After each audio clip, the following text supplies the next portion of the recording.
roughly 56,000 years ago. During the Upper Paleolithic, Europe was not a continent of nations or cities, it was a fractured ice world.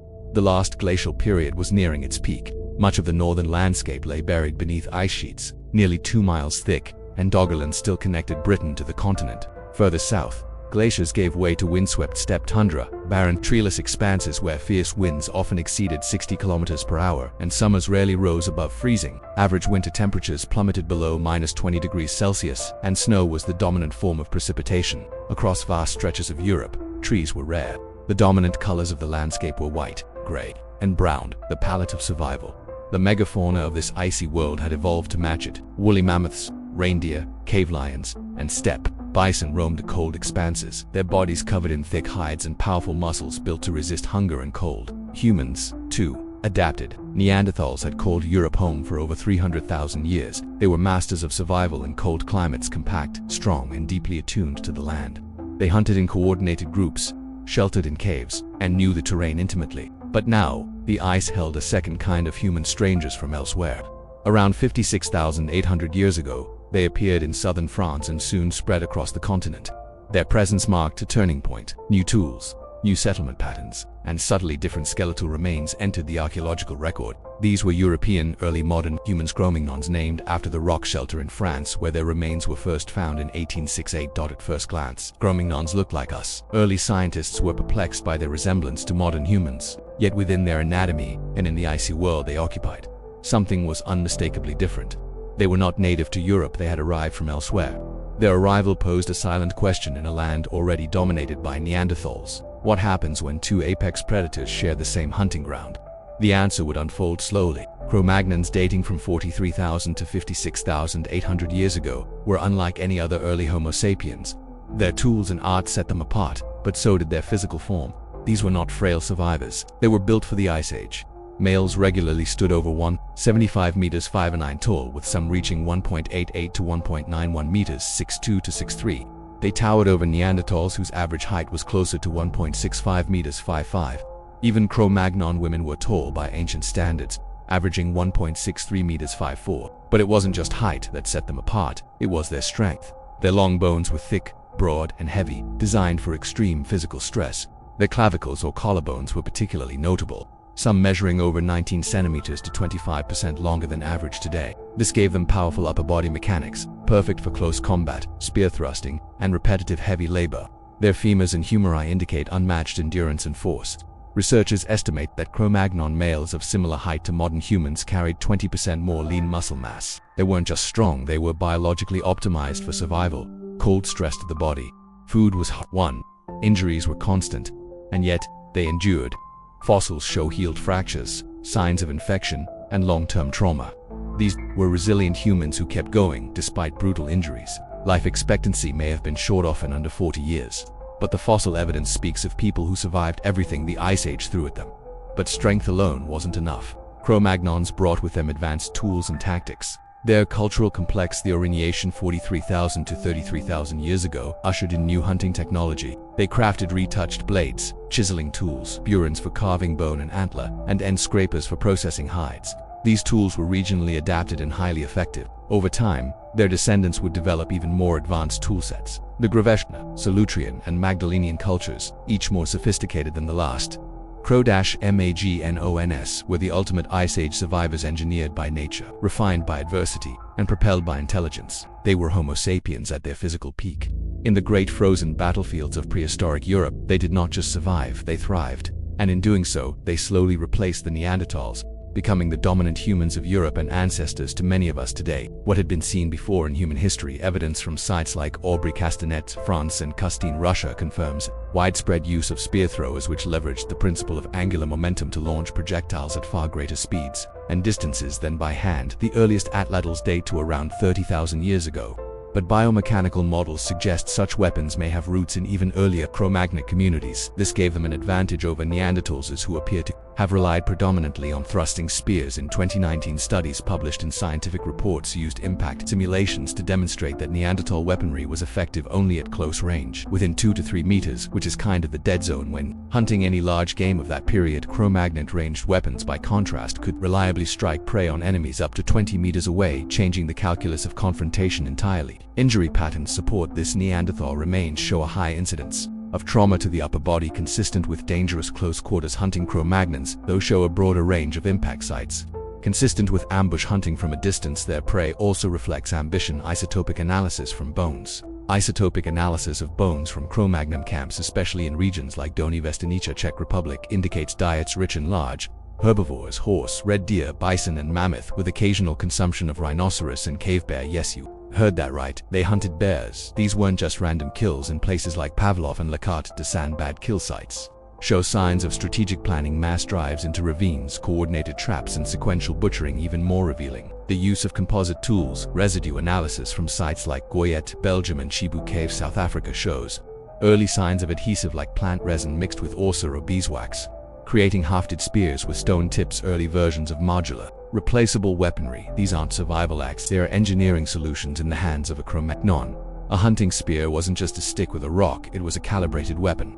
Pressure flicked to perfection, optimized for puncture, weight, balance, and reload speed. In the battlefield, most likely was in limited animals. Some of the earliest forensic evidence of interhuman violence appears in Cro-Magnon remains: cranial fractures, embedded weapon points, and deep thoracic wounds with indicative of interpersonal combat. The Cro-Magnon to skull, for example, bears a healed yet fatal blunt force injury consistent with a deliberate human strike. At Goyet's, human bones show signs of butchering, cut marks, marrow extraction, and intentional defleeing performed with the same precision as on game animals. And they weren't just capable hunters, they were also coordinated, resourceful, and lethally efficient. The combination of muscle endurance, distance weapons, and advanced planning made Cro-Magnon the closest thing to a special operations force the place the scene had ever seen. And in a landscape of megapana and rival hominins that changed everything, the fossil record rarely speaks loudly. In most cases, scientists need thorough examinations and experiments to make them talk, but not here. Beneath limestone overhangs and deep within cave chambers, it screams at Goyet Cave in Belgium, researchers uncovered an extraordinary and deeply unsettling layer of remains dating to approximately 40,000 to 30,000 years ago. Mixed among the bones of horses and reindeer were dozens of human fragments: skulls, femurs, mandibles, all showing the unmistakable marks of deliberate butchery. Cut marks at tendon attachment points, percussion fractures used to crack open long bones, scraped jawbones, cleaned of soft tissue, and short textbook carcass processing. Except it's human carcasses we're talking about. Among the victims were adults and children. A 2015 study published in Scientific Reports analyzed these remains and concluded that they had undergone the same sequence of treatment as animal prey: skinning, dismemberment, defleecing, and marrow extraction, whether for sustenance or ritual.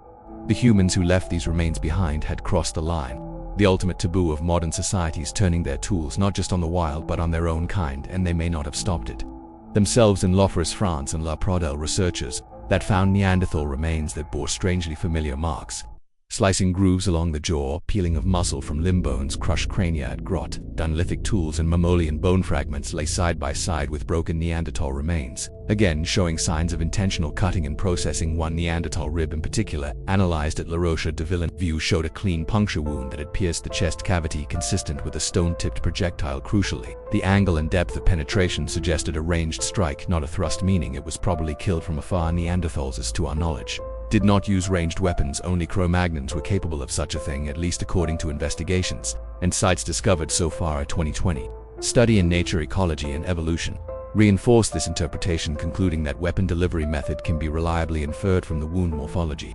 The evidence points to a weapon thrown with significant kinetic energy, likely a spear or javelin used to kill a Neanderthal at range. If so, it may be one of the earliest known instances of one human species lethally targeting another with purpose-built tools. We know nothing about their motives, but there's a few reasons that could be plausible: territorial defense, a clash over resources, and ambush, retaliation, and so on. What is clear is that it was not an isolated event. Multiple Neanderthal sites across Europe, particularly those with late surviving individuals, contain damage patterns consistent with trauma caused by human-made weapons. And then there's the most make-up find: skull cuff. Said Jean would most likely be proud of them. At G's Cave in Somerset, England, 3 human crania were discovered bearing clean symmetrical modifications. The faces and cranial vaults had been removed, the edges smoothed, the interiors cleaned. Experimental Archaeology has shown that this requires a deliberate multi-stage process involving at least 6 distinct cuts. Radiobarn dating places them at 14,700 years ago, still within the cultural horizon of Cro-Magnon descended populations. These weren't random acts of desperation, they were methodical, intentional, possibly symbolic. Anthropologists remain divided on the motives. Some interpret these findings as survival cannibalism during periods of famine or environmental stress, especially during Heinrich events, sudden cold snaps that disrupted food chains across Beagle Europe, making it a close call to the day after tomorrow's world. Others suggest ritual deathing, ancestor worship, or trophy taking. None excludes any of the others, but whatever the motive, the outcome remains. Humans have weaponized not just technology but each other, following suit to a long tradition started by Homo ants and passed down since then. They didn't just outcompete each other, they actively hunted and killed. And at least sometimes they ate. Cro-Magnons weren't only strong, they were the very definition of the expression, having both brain and brawn. Their legacy isn't just measured in shattered bones or spear points, it's carved into ivory, paved on walls, and etched into antler and stone. For all their brute power, these early humans also left behind a cultural signature unlike anything seen before. Their brains were large, very large. The average Cro-Magnon cranial capacity was around 1,514 centimeters, significantly larger than today's global average of 1,350 centimeters. That puts them on par with Neanderthals, but with a different architecture. Cro-Magnon brains had expanded frontal and occipital lobe regions associated with executive planning, memory, and spatial reasoning. Their parietal lobes, the area tied to abstract thought and tool use, were also notably developed. But cognition doesn't fossilize, unfortunately. What does it? What they made with. Across Europe, Cro-Magnon populations developed at least 5 major cultural traditions: Agnian, Gravian, Solutrean, Epigravidian, and Magdalenian. Each brought innovations in tool, but also in art, ornation, and domestic life. The first unambiguous figurative cave art appears around 37,000 years ago during the Ordination period at Chauvet Cave in France. Artists use red ochre and charcoal to render lions, yes, in Europe, rhinos, mammoths, and composite creatures deep inside cavern walls far beyond the reach of sunlight. Many of the drawings are anatomically correct with attention to motion, perspective, and even shading. These weren't idle doodles, they were expressions of a symbolic mind. A mind capable of narrative abstraction and imagination. And it didn't stop at walls. At sites like Hohlfels, Germany, and Dolivanici, Czech Republic, Cro-Magnon crafted figurines, including the now famous Venus statues, stylized female forms, often exaggerated, carved from mammoth ivory or limestone. The most famous, the Venus of Willow, is over 29,000 years old. The purpose of these figures is still debated: fertility icons, ancestral tokens, spiritual totems. But what's certain is that they were intentionally shaped, often carried, and sometimes buried. They meant something. Thousands of shell beads, perforated teeth, ivory pendants, and decorated bone fragments have been found across Cro-Magnon settlements, often in burial contexts. At Sunhira grave, dated to about 34,000 years ago, held 2 children adorned with 13,000 ivory beads.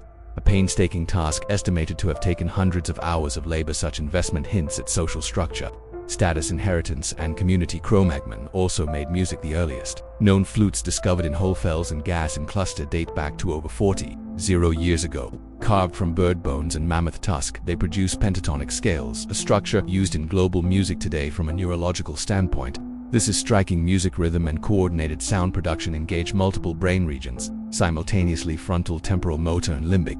Their ability to play music implies not just abstract cognition but emotionally complex social behavior.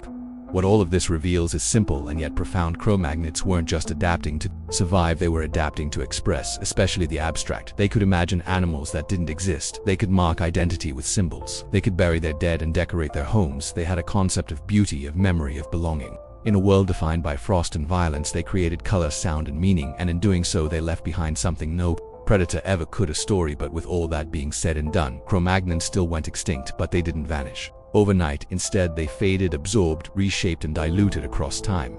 Their disappearance wasn't an end, it was an inheritance. By around 13,000 years ago, the last glacial maximum had released its grip. Temperatures across Europe began to rise rapidly, marking the end of the Plein. The continent transformed. Permafrost gave way to tundra, which in turn became forests. Environments shifted. So did the people. As they adapted to the cold, they adapted to the heat. The large-bodied Cro-Magnon build, optimized for Ice Age endurance, strength, and thermorelation, began to wane. Their once prominent robustness, especially in the limbs and jaws, diminished across generations. It was adaptive selection in action. As the environment warmed, the selective pressures that once formed massive muscle mass and dense bones began to reverse. Smaller bodies lost less water, consumed fewer calories, and were better suited to navigate forested terrain. Genetic studies confirmed this shift, while mitochondrial DNA lineages from Cro-Magnon populations persist in modern Europeans, especially in haplogroups like UNH. The high proportion of Ice Age-specific traits, including their unusual skeletal robustness, gradually diminished after 12,000 BCE, but not all of them disappeared at once. Later Magdalenian settlements dating between 17,000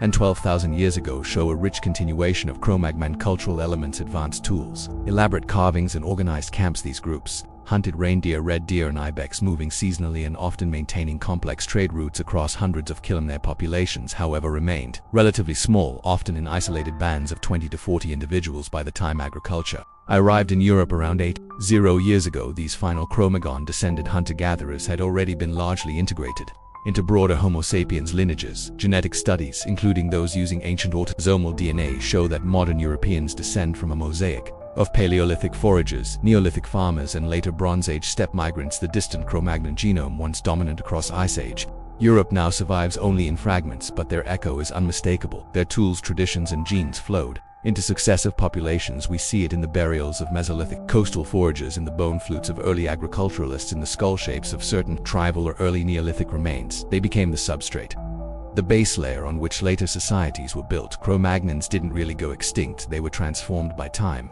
climate, and most of all, contact with other human populations. Their name may have faded from scientific taxonomy, but their blood still pulses in millions of living people. Their ideas, art, burial, music, memory survived the ice. Their bodies disappeared, but their story didn't. We often imagine prehistory as a battleground between man and beast, humans huddling against the cold, while saber-tooths and mammoths roam the wild. But Cro-Magnon Europe offers a more complicated picture, because the most dangerous thing walking the ice age landscape wasn't always an animal. Sometimes it was another human, and actually you can feel it in your very bones. If you've ever been somewhere alone, like a forest somewhere deep, where you know no one can lend you a hand in those times, crossing the path of someone you don't know is a source of stress more than a source of relief. Most of us have felt that tension, suspicion, even maybe this feeling comes from times hominins were actually taking down each other, and being isolated meant being already dead.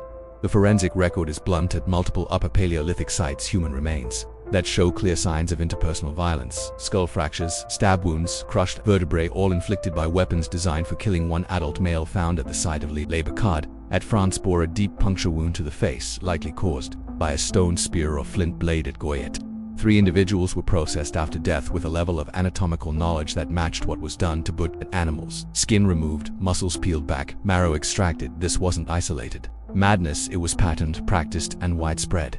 Violence refined, you'd say. In some cases death was quick, a spear to the ribcage or a blow to the head. In others, it was drawn out. Cranial analysis from Cro-Magnon 2 showed identified signs of intracranial bleeding and brain hematosis, fatal in the absence of any form of treatment. Most likely what he died from was a consequence of the blunt force trauma he suffered, and the locations of these injuries matter. Many are focused on the skull of the face or the upper torso, precisely the areas targeted in deliberate attacks. Combined with the sophistication of their weapons, this suggests premeditation, not accident. In the very Ice Age gave plenty of motives for such behaviors: land, food, mating rights, water sources, revenge. In small populations, the death of a single individual could shift power, change alliances, or eliminate a rival line. Tensions may have flared over seasonal hunting territories or access to key resources like flint or salt. With no borders, no laws, and no written language to mediate conflict, disputes often ended at the point of a spear. But violence didn't always stop at killing. As mentioned earlier, bodies were as good a resource as any other: flesh for eating, bones for carving, tools, cups, and so on. Some researchers interpret this as survival cannibalism. Others see signs of symbolic warfare, acts of dominance, desecration, or ancestral ritual. In either case, it shows this much: Cro-Magnons, for all their intelligence and creativity, were not morally sanitized versions of us. The theory of philosophers stating men at heart are good when their primal environment is far from the truth, capable of compassion and murder, music and mutilation, trade and war. The same minds that mapped the stars could plot revenge. Prehistory didn't cleanse humanity of its darkness, it revealed its roots.